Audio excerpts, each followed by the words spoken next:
अर्जुन प्रभु श्रीकृष्ण को पचारे भगवान पापी किए प्रकृत में पाप कौन। भगवान हसी कहले धनंजय गोटे कहानी शुण। एकदा एक राज्य में जड़े धर्मवंत राजा थिले। से एक धर्मयज्ञ करुले। सेठारे ब्राह्मण मानक डाकी भोजन देले एवं निज हाथ में यह बाढ़िकी देले।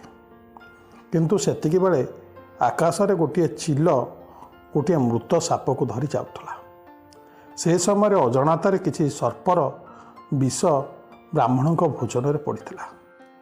ब्राह्मण खाइया परे किछि समय से मृत्यु ब्राह्मण खाइया परे किछि समय से मृत्युवरण करते।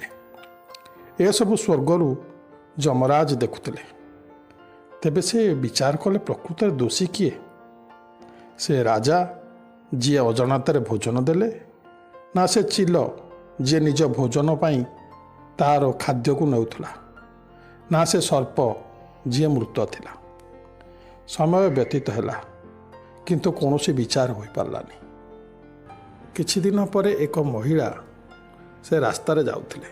किछि ब्राह्मण तांको देखि पचारिले राजमहलर ठिकाना केउठी। से महिला हसी थटारे कहिले आपण माने सेई राजंग पाखु जाउछंती जी भोजन रे ब्राह्मण को विष दे मारिथिले। हठात एक कथा सुनी जमराज कहिले प्रकृत रे दोषी ए स्त्री लोक।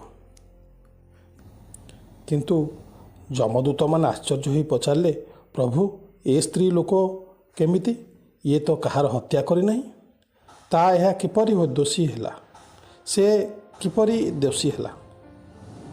जमराज शांत होई कहिले राजा चिल साप कहीं जानी पाप कर नथिले, किंतु ए स्त्री लोक निंदा करी सुख लाभ करथिला।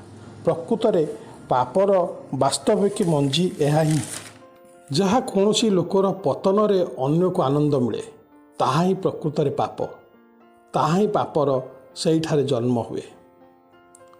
यह शुणी किछि समय परे भगवान श्रीकृष्ण कहले शुण अर्जुन, पाप केवल कर्म द्वारा होई न थाए, भावना द्वारा मध्य होई थाए। जो लोक अन्यर पतन रे अन्यर दुख रे निजे सुखी होई थाए बा आनंद लाभ करि थाए, ताहा ही प्रकृत रे पाप। जदि आप मानकु एही भली वीडियो देखिया को भल लागुथिबे तेबे दया करी एही वीडियो को सब्सक्राइब एवं शेयर करंतु। नमस्कार, जय जगन्नाथ।